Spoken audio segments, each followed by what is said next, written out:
Olá, sejam todos bem-vindos ao 3,5, o podcast para quem gosta de carros da Fiat. O meu nome é Jacob Paes e comigo, o primeiro Fiat Insider, você fica por dentro da Fiat semana sim, semana não. Já são 5 anos levando novidades, análises, segredos, a cultura do carro italiano, tudo de Fiat e também das marcas reunidas em seu entorno na Stellantis. Neste episódio, a gente vai entender como foram os primeiros 20 dias de Antônio Filosa no cargo de CEO da Stellantis, tocando em pontos como o que a nova estrutura do grupo pode significar, as diferenças que já são perceptíveis em relação à era Carlos Tavares e quais sinais a mudança de comando já entrega para o futuro da Fiat. Vamos lá?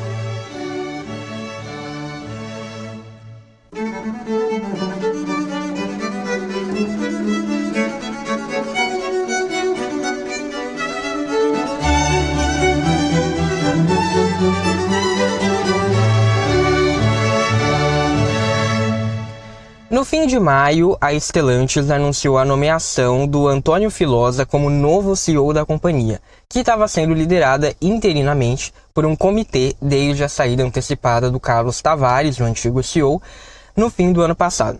Os motivos dessa saída do Carlos Tavares, toda essa treta, toda essa crise envolvendo a saída do CEO, já foram explorados aqui no podcast, no episódio 83, que foi o último da temporada passada. Hoje, nesse episódio aqui, a gente retoma esse assunto, mas percorrendo os primeiros dias do Antônio Filosa no novo cargo, para tentar entender o que está começando a acontecer e o que pode acontecer, principalmente em termos práticos para as marcas, né, que são o que a gente tanto gosta e principalmente para a Fiat. Mas antes, eu acho que vale a gente relembrar brevemente quem é Antônio Filosa, um pouco da trajetória dele, caso o ouvinte não saiba. Mesmo pessoas que me acompanham bastante na época em que o anúncio foi feito me perguntaram quem era Antônio Filosa e até se mudaria alguma coisa ou não mudaria. Então acho que vale fazer essa recapitulação. E como ele chegou então ao alto comando da Stellantis, afinal ele é um novo chefão daqui para frente. Como eu disse, vai impactar diretamente as marcas e os produtos que a gente gosta. Bem, o Antônio Filosa, ele tem 52 anos atualmente, ele nasceu em Nápoles, na Itália, se formou em engenharia em Milão e entrou na Fiat em 1999. Depois ele foi para a Iveco e em seguida para a CNH, que na época ainda eram empresas dentro do grupo Fiat, né? Em 2002 ele voltou para a Fiat, trabalhando na empresa em Turim até 2005 e então ele foi enviado ao Brasil. Aqui no Brasil foi onde ele fez o MBA dele na Fundação Dom Cabral, enquanto ele passou ali por diferentes cargos na empresa, né, principalmente no setor de compras ali. Em 2016 ele foi comandar as operações da Fiat na Argentina, onde ele ficou até 2018, e então ele retornou para o Brasil para suceder o Stefan Ketter como comandante das operações da Fiat Chrysler na América Latina. De 2018 a 2023, portanto, ele foi responsável por, entre outras coisas, consolidar a Jeep no nosso mercado e fazer a Fiat voltar a ser competitiva e retomar, inclusive, a liderança de mercado, além de ter conduzido o processo de fusão entre a FCA e a PSA na nossa região. Em termos práticos, também dá para dizer que ele comandou a volta da Abarth e a introdução da Ram como uma marca que tem produção nacional com a Rampage, né? Além dos primeiros lançamentos da Peugeot e da Citroën com mecânica Fiat. E sem dúvidas, né, a consolidação dessa posição de liderança que a FCA tinha, também como Stellantis, e em especial o desempenho da Jeep no Brasil, que rapidamente se tornou o principal mercado da marca fora dos Estados Unidos, qualificaram o Filosa para ser convidado a assumir o posto de CEO global da marca de SUVs lá no fim de 2023. Como CEO da Jeep, o Antônio Filosa deu início a um processo de reorganização da marca, com o objetivo de lançar uma nova linha de produtos competitiva não só nos Estados Unidos, mas também em outros mercados globais, fazendo com que a Jeep volte a crescer e saia dessa retração na qual ela entrou nos últimos anos. Pelo seu histórico e pelo seu desempenho nessa função, ele logo foi promovido. Em dezembro de 2024, ele chegou ao posto de Chief Operation Officer para as Américas.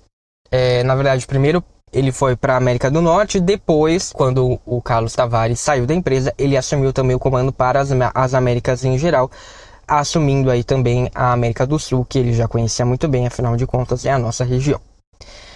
Essa medida, como a gente viu no episódio 83, de começar a dar mais poder para o Antônio Filosa lá na América do Norte, foi tomada ainda na gestão do Carlos Tavares. Seja indiretamente ou diretamente uma decisão dele, mas o que precisava ser feito era organizar a bagunça que se tornou a operação da Stellantis no mercado norte-americano. E desde então o Filosa buscou fazer algumas coisas, como fortalecer a administração da empresa com ações ali, principalmente na área de redução do estoque excessivo nas concessionárias. A Stellantis tinha esse problema de muitas unidades em estoque. Ele reorganizou equipes de liderança e também impulsionou o lançamento de novos produtos e motores, além do que acho que foi algo primordial, que fez ele ali cair nas graças das pessoas da América do Norte, foi aumentar o diálogo com concessionárias, com sindicatos, com fornecedores, né, dar essa atenção que era necessária e que a empresa não estava tendo na gestão do Carlos Tavares, ali naquela região. Esse trabalho, em conjunto com o que a Stellantis chamou de, abre aspas, seu histórico comprovado de sucesso ao longo de mais de 25 anos na indústria automotiva, fecha aspas, levou o conselho da empresa a escolher o Antônio Filosa como CEO. Ele era um candidato natural, inclusive eu trouxe isso aqui ao longo do ano passado no podcast, nas redes sociais. Primeiro, ele tem origens italianas, ele ascendeu na empresa com a bênção, né, ali na gestão do Sergio Marchionne. Ele possui uma ampla e diversificada experiência internacional, né, passou ali por mercados-chave para a Fiat e para o grupo, consequentemente, e conhece muito bem a empresa, né, a companhia, consequentemente. Além disso, o que eu acho que pega muito, principalmente vindo de uma gestão do Carlos Tavares e do que, né, acabou acontecendo, é que o Filosa deixou a marca de ser um bom líder por onde ele passou. Então isso se torna algo muito importante por uma empresa meio que traumatizada pela gestão anterior. E por isso, né, como eu falei, muitos viram a escolha do Filosa com bons olhos. Acho que especialmente aqueles que estão dentro da Stellantis e que torcem por uma reviravolta para a empresa, né? Mas o anúncio não foi unânime, acho que é importante dizer isso. Depois desse anúncio, o valor das ações da Stellantis caiu 10%.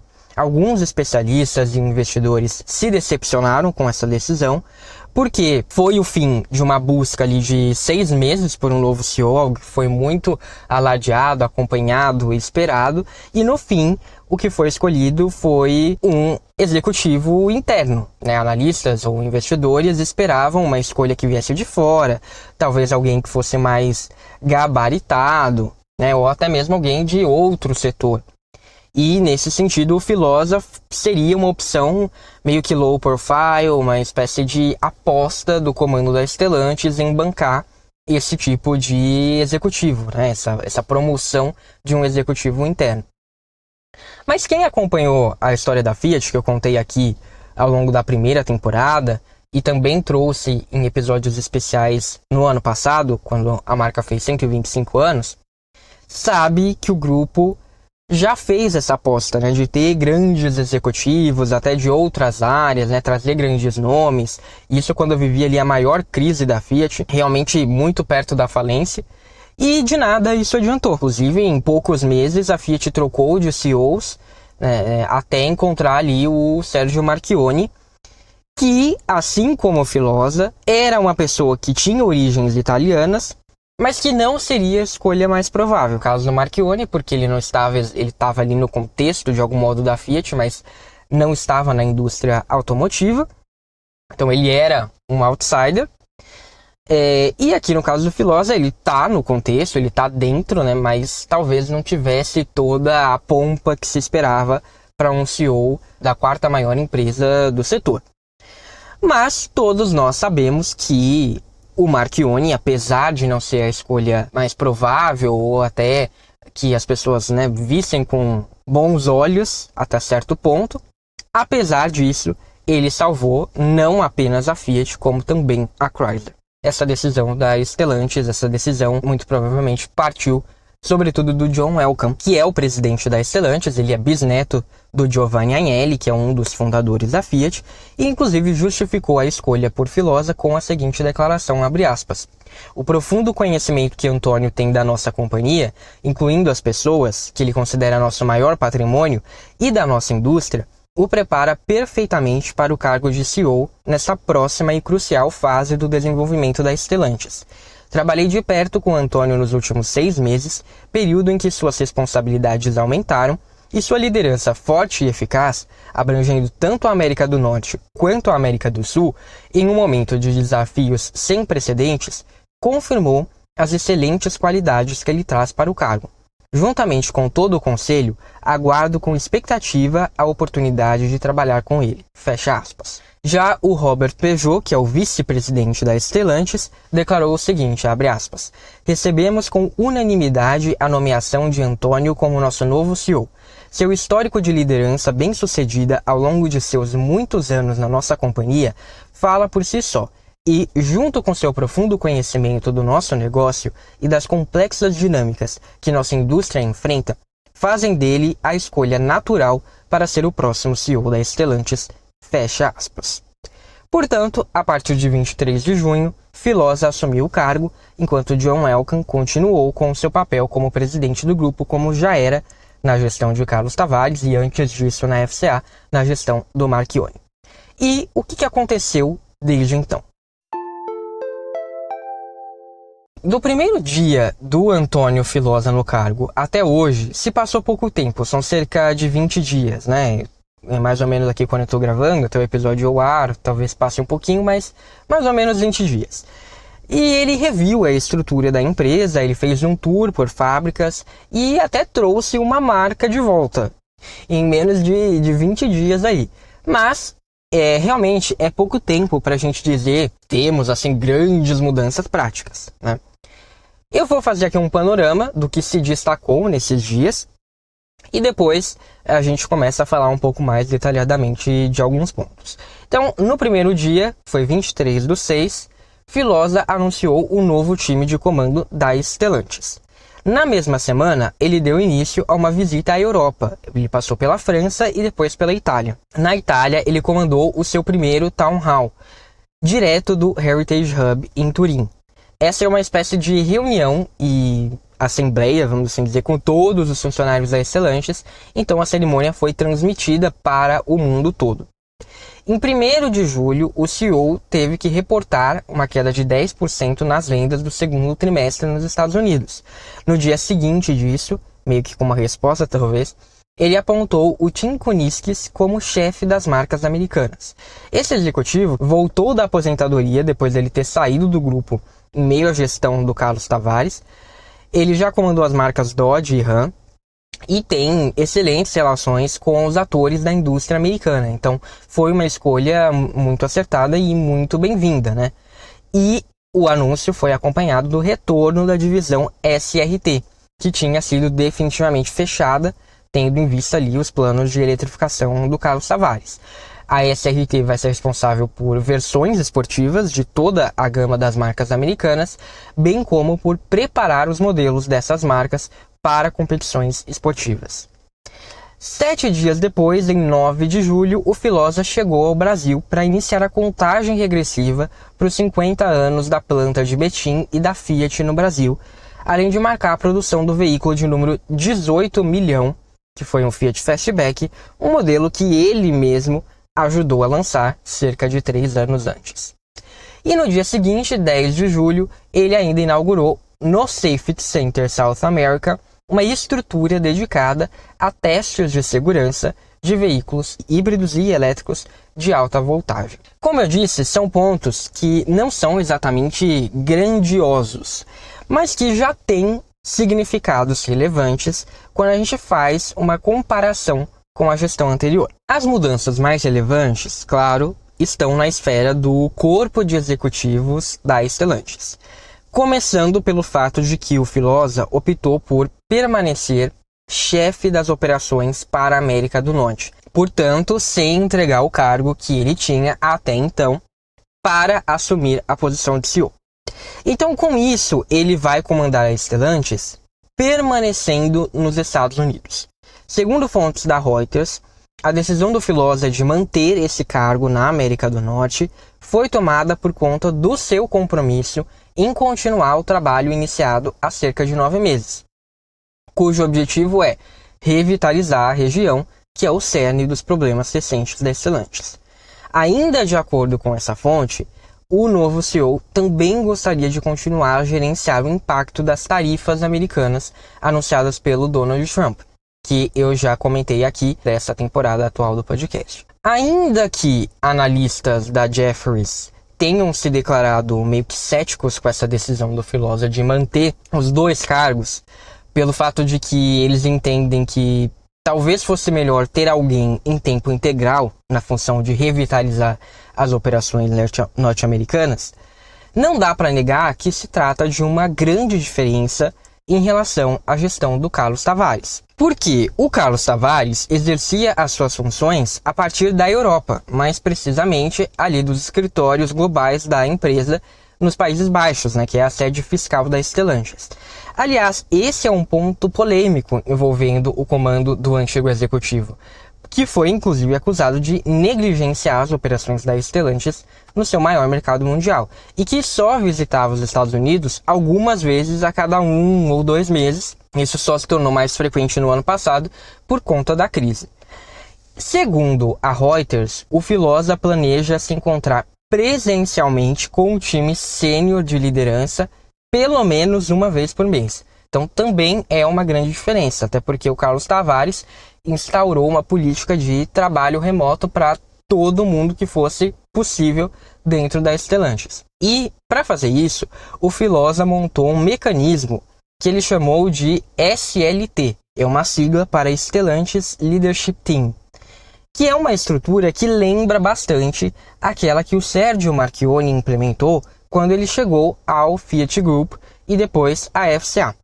E também é algo similar ao que o John Welcome propôs durante a sua gestão interina da Stellantis nesses últimos meses, desde a saída do Carlos Tavares.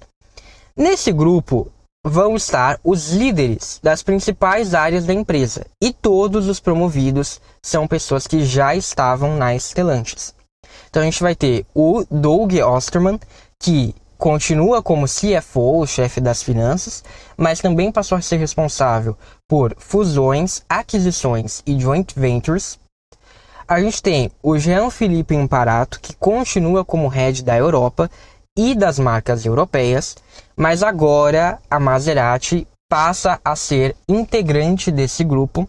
Antes ela era uma unidade de negócios separada, inclusive a parte de design dela ficava com os comandantes da América. A gente tem a chegada do Emanuele Capellano, que é o comandante da Stellantis para a América do Sul, aqui da nossa região. Ele não fazia parte da estrutura principal ali de comando, agora ele faz, e além disso, ele assume também o comando da unidade Stellantis Pro One, que é a unidade de veículos comerciais do grupo, as vans.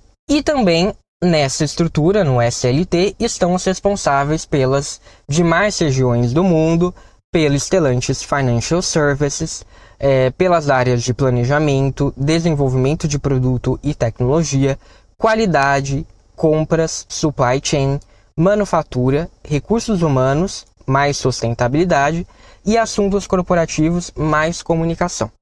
Aqui a gente tem a saída de um executivo que cuidava ali de uma área de compras e supply chain. Elas foram desmembradas. Esse executivo saiu por quê? Porque ele era um dos candidatos a CEO também, concorrendo com Antônio Filosa. Como ele não ganhou, a disputa, ele acabou saindo. Além dos 12 executivos dessas áreas, desse SLT, o Filosa também vai ser responsável direto de outros 4, que são de áreas importantes, mas que não fazem parte dessa estrutura. Então a gente tem o Ralph Gilles, que foi nomeado chefe de design. Ele era o responsável pelo design do grupo nas Américas. Então ele era o designer de grandes carros, principalmente do mercado norte-americano, como o Chrysler 300C. A gente tem o Olivier François, que é o CEO da marca Fiat, mas ele está aqui porque ele continua sendo o vice-presidente de marketing de todo o grupo. Então, ele vai se reportar diretamente ao Filosa em relação a isso.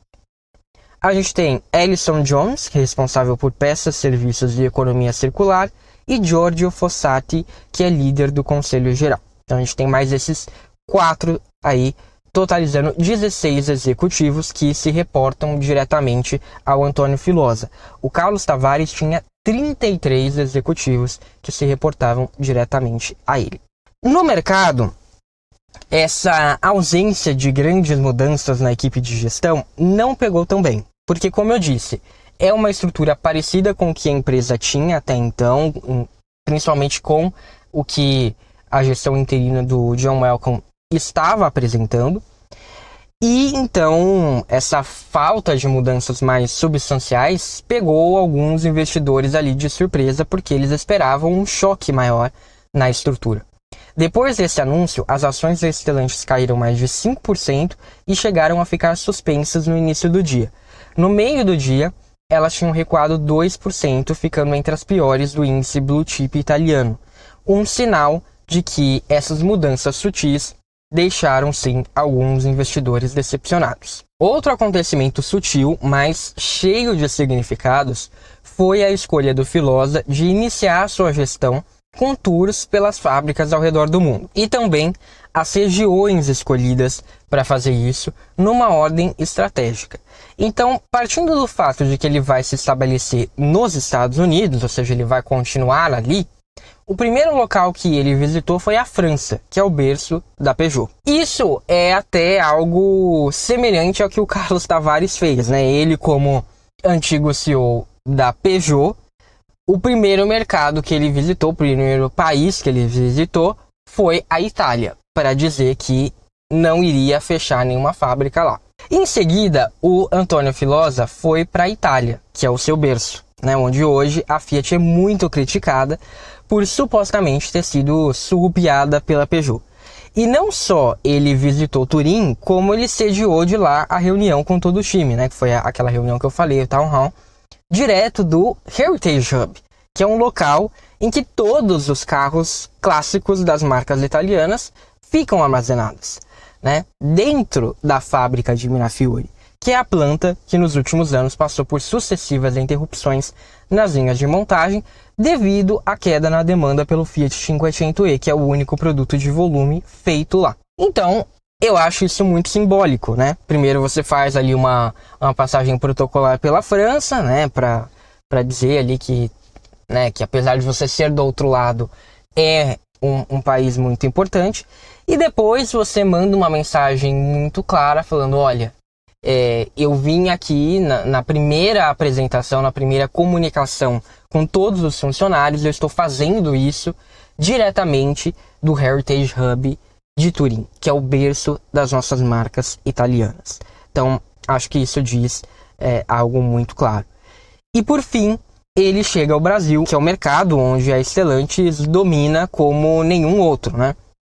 E chega não só para celebrar o aniversário da Fiat, mas também para reafirmar os investimentos anunciados para a planta de Betim. Ele inaugurou ali a contagem regressiva para os 50 anos da Fiat, reafirmou que a planta vai ter ali 14 bilhões de investimentos e toda a importância histórica que a planta tem, né, 18 milhões de unidades fabricadas. Então, em 2 semanas ali, o Antônio Filosa fez o que o Carlos Tavares demorou meses para fazer. E isso não é exagero, tá? Eu fui atrás, fiz uma pesquisa ali para comprovar. A primeira visita do Carlos Tavares aos Estados Unidos, do que se tem registro pelo menos, né, consta ter sido feita em janeiro de 2022, durante a CES em Las Vegas. Ou seja, o executivo demorou 1 ano depois da fusão entre PSA e FCA para visitar o mercado mais importante do grupo em termos de volume de vendas. A primeira visita do Carlos Tavares ao Brasil demorou ainda mais. Ela aconteceu no início da produção em série do novo Citroën C3, em março de 2022, ou seja, 1 ano e 2 meses depois da fusão. Tudo bem, né? Ele pegou ali uma época mais difícil, ainda tinha alguns resquícios da pandemia de Covid-19. Mas, mesmo assim, é uma demora que mostra como as críticas de que o Tavares era ausente dos mercados ali chave devem ser levadas a sério em algum nível. A gente já viu o que o Filosa fez e o que o Filosa não fez até agora, mas o que a gente pode esperar daqui para frente, especialmente com o grande elefante branco na sala cada vez mais evidente, que é o fato de a Stellantis ter 14 marcas e não conseguir dar atenção a todas elas, e provavelmente aquilo que mais nos preocupa é nós que somos fãs das marcas. Bem, fica aí depois do recado que a gente vai falar sobre isso. O 3,5 está completando 5 anos e tem novidade para comemorar. Agora o arquivo de episódios, incluindo as referências citadas neste aqui, fotos e conteúdo extra, ficam no site www.3,5.com.br. É só acessar e encontrar tudo por lá. Outra novidade é o canal do 3,5 no WhatsApp. Fica aqui o convite para você ingressar e ser avisado sempre que eu postar um novo episódio, um post bacana nas redes sociais, além também de dicas de conteúdos sobre a Fiat que valem serviços, que não precisam ser só os meus, mas sei lá, matérias, vídeos legais. Então, não quer perder nada do mundo da Fiat? Pega aí o seu celular, digita bit.ly/canal 3,5, tudo junto por extenso, e entra no canal do 3,5. O link também está na descrição do episódio. E você já sabe, para conferir fotos, posts especiais, novidades ou só coisas aleatórias sobre os Fiat, você tem que me seguir nas redes sociais. É só procurar por @3,5podcast no Instagram e no Facebook. Para terminar, eu preciso pedir que você siga o podcast no Spotify, no Apple Podcasts e no Amazon Music, ou favorite na Deezer. Se você estiver ouvindo pelo YouTube, não esquece de curtir o vídeo e se inscrever no canal, clicando no sininho. Assim você é avisado sempre que eu postar algo novo. Isso tudo é muito importante para manter o podcast relevante e ajudar ele a chegar a mais pessoas. Recados dados, vamos voltar para o episódio.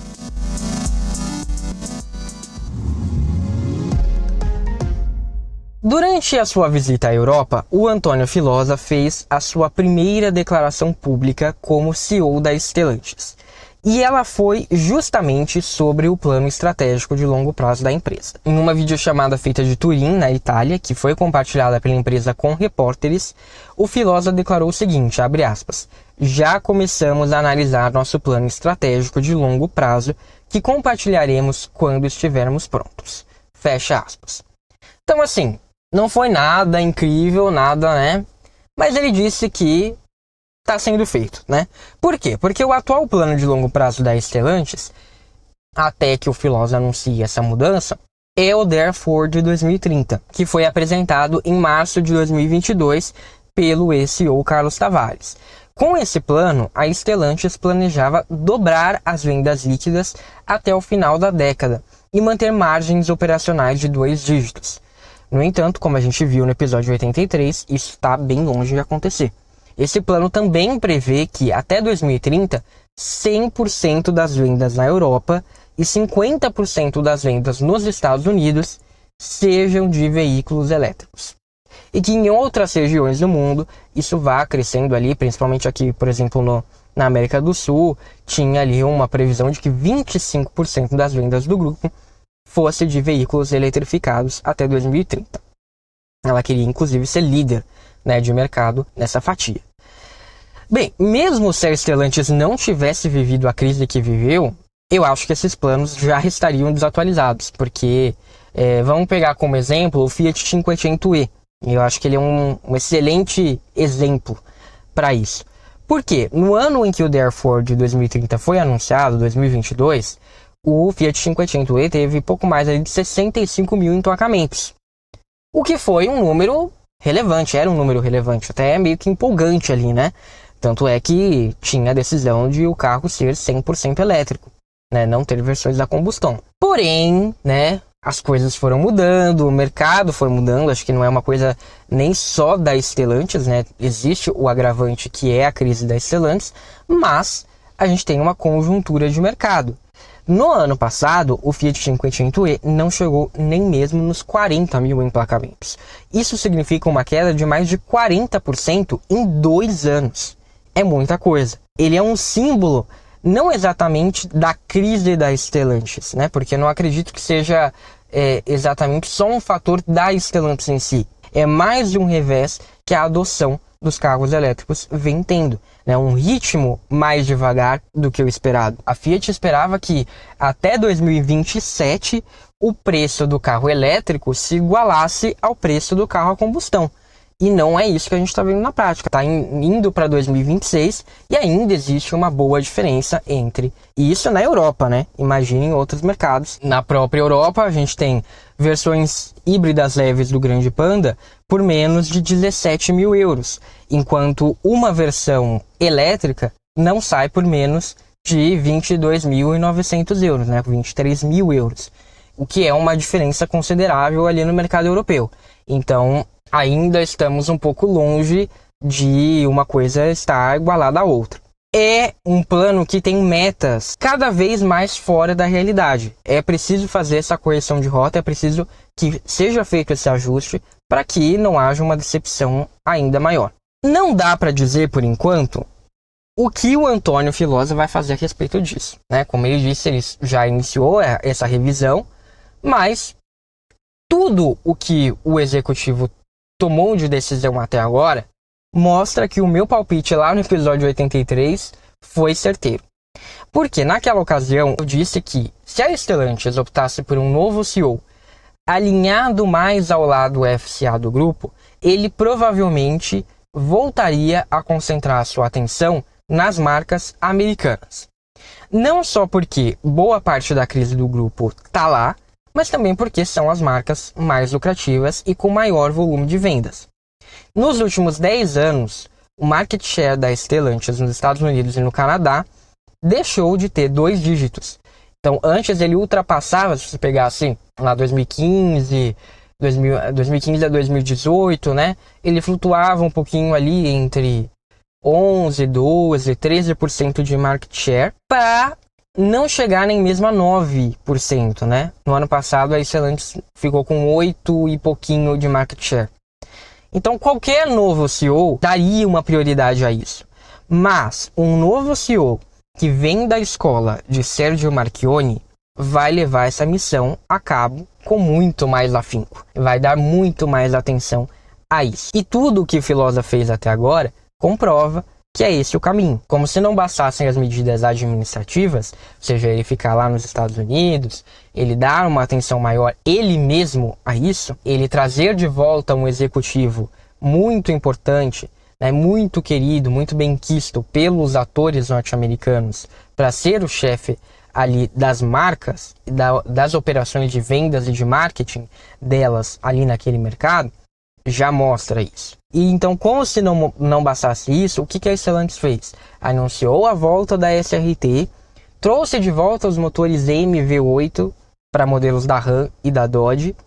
Então, e esses são sinais muito claros de que a Stellantis está olhando muito para o que deu certo no passado na linha norte-americana e que ela quer replicar isso de volta para recuperar o terreno.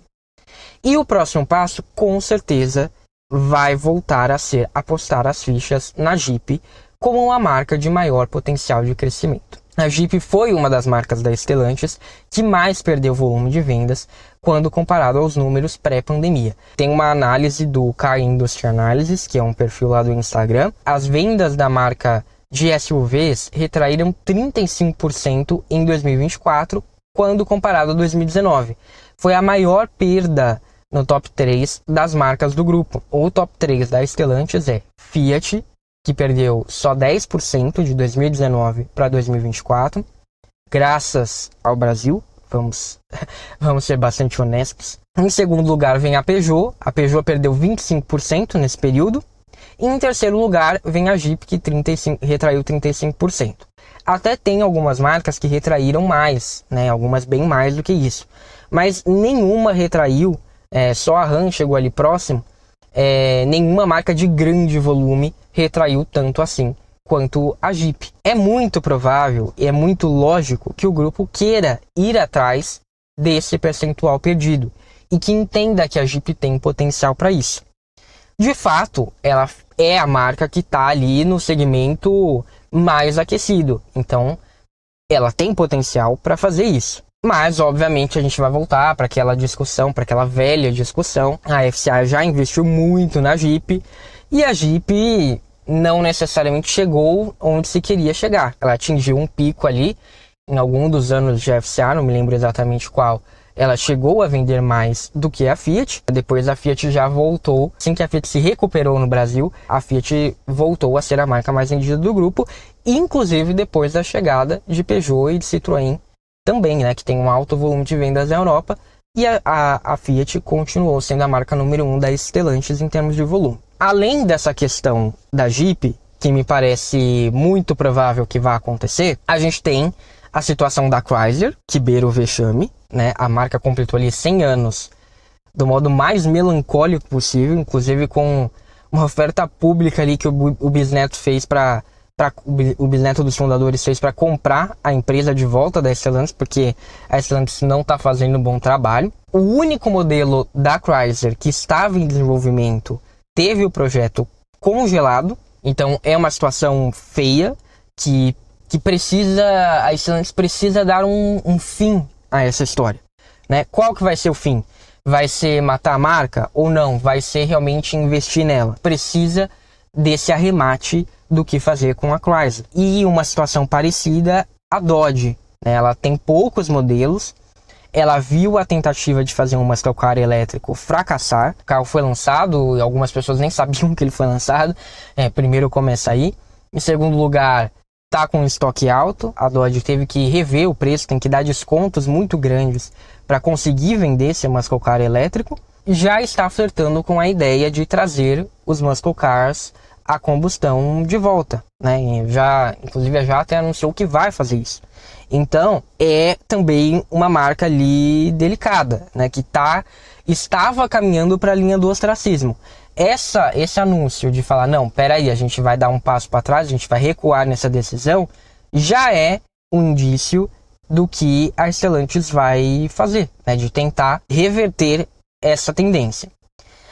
Então, a pergunta que fica é, com uma gestão que tem tudo para privilegiar a Jeep e que vai trabalhar para que as marcas americanas tenham essa dignidade retomada, né, ou para dar um fim digno a essa história, uma marca que está ali definhando, será que essas marcas vão estar em uma posição privilegiada na disputa pela sobrevivência, já que o potencial de sinergia com a Jeep é maior? Se você está fazendo carros da Jeep, você provavelmente vai conseguir trazer derivados de um modo mais fácil para Chrysler e Dodge, que tem ali alguma afinidade, está muito mais próximo ali, né? Trazer SUVs maiores para Dodge também é algo que pode ser interessante. Ao mesmo tempo, desenvolver ali um misto de minivan e SUV para Chrysler faz sentido. Então, quando você aposta as fichas na Jeep, você abre esse leque de possibilidades para as marcas americanas. Se esse é o caminho, o que isso representa para as marcas europeias? Fontes da Reuters dizem que a ficha da Stellantis começou a cair e que uma parte do conselho da empresa entende agora que talvez seja melhor focar em menos marcas para poder investir de modo apropriado nelas. Essa ala, segundo a publicação, compreende, por exemplo, que o grupo não teria condições de relançar a Maserati com a atenção devida e que por isso talvez fizesse mais sentido vender a marca. De novo, gente, isso daqui é uma fonte que a Reuters traz, não é uma decisão tomada, inclusive a Reuters foi atrás de uma declaração oficial da Stellantis e a resposta foi, respeitosamente, a Maserati não está à venda. Então, oficialmente, essa é a posição do grupo, até porque outra ala diz que a marca de Modena é um recurso valioso, porque ela é a única marca verdadeiramente de luxo do grupo Stellantis. Isso é inegável, é indiscutível. Então, realmente vale a pena se desfazer dela? Esse é o ponto. A própria Stellantis não parece ter tomado uma decisão ainda. Esse tipo de discussão não vai poder ser levada muito mais para frente. Em breve, decisões terão que ser tomadas.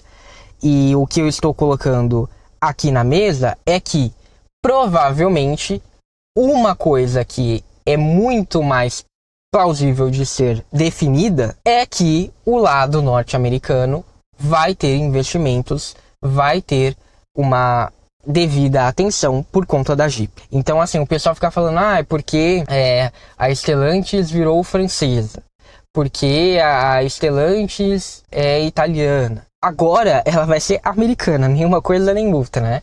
Não é nem Peugeot nem Fiat, como já era nos últimos anos de FCA. O que resta saber pra gente é se isso vai provocar uma paralisia nas marcas europeias, como aconteceu no passado ou não. De boa notícia em relação a isso, né, de visão positiva em relação a isso, é que a Stellantis tem a vantagem de que boa parte da tecnologia necessária para desenvolver a nova linha de carros compactos já existe e os planos já estão em andamento. E isso eu digo especialmente no caso da Fiat. Porque quando a gente fala da nova linha global da marca, o que ela vai usar? Ela vai usar a plataforma Smart Car, que está pronta. Está não só pronta, como ela está confirmada em plantas de 3 regiões do mundo para produzir o Grande Panda e seus derivados. Então, na Sérvia, ela já está sendo produzida, o carro já está sendo produzido. A gente vai ter na Argélia, provavelmente até o fim do ano, o Grande Panda vai ter a sua produção iniciada lá também com essa plataforma. E em Betim, que o próprio Antônio Filosa já reafirmou o investimento de 14 bilhões. É meio caminho andado, né? Dificilmente a gente vai ter uma grande reviravolta nesse sentido. Então isso garante à Fiat que pelo menos essa nova linha com certeza deve sair do papel. Até porque, como eu disse lá no episódio 83, a Fiat precisa desses novos produtos, e em especial na Europa, e ela precisa muito rápido. Então não tem por que mexer nisso. Em curto prazo, esse é o grande papel, e essa é a vantagem da Stellantis em relação à FCA. Porque a FCA não tinha esse ponto de partida já pré-estabelecido para carros compactos. Ela precisava de fato investir para desenvolver essas novas tecnologias, essas novas plataformas, esses novos carros. E foi isso que faltou para a FCA, especialmente quando a gente fala de Fiat e do lado europeu do grupo. Com a Stellantis, não, porque esse ponto de partida já existe. É uma diferença considerável que provavelmente vai dar um fôlego ali, porque o que acontece? Como esses carros, como esses projetos e essa base já está pronta, eles vão ser colocados no mercado e se eles fizerem sucesso, isso pode se reverter em novos investimentos para a Fiat no futuro. Os projetos foram colocados em prática, são viáveis, não dependem de custos de desenvolvimento que ainda precisam ser levantados. E foi isso que paralisou a Fiat no passado. Pelo menos nesse momento inicial, não deve ser algo que vá afetar a marca agora. No entanto, vale lembrar que a principal plataforma para carros compactos da Stellantis, que é a Stella Small, ainda não foi concluída. E isso poderia ter algum impacto na nova geração de veículos da Peugeot ou da Lancia, por exemplo, que pretendem usar essa plataforma. Aos poucos, esses dilemas vão precisar ser respondidos por Antônio Filosa. E, como o mercado já demonstrou, não vai ter uma paciência muito grande, né? Essa espera não vai durar eternamente. Pessoas, os investidores, os acionistas, eles querem respostas, e essa questão das marcas é algo que vai, com certeza, perpassar todas as decisões do grupo. Então, obviamente que a Fiat está em uma posição um pouco mais segura por ser a marca principal e por já ter esses planos, que são planos sólidos, de certa forma mais avançados. Isso não quer dizer que outras marcas que estejam em perigo, principalmente do lado europeu, estejam tão seguras assim. Com essa virada de CEO, inclusive, a gente tem uma virada no jogo.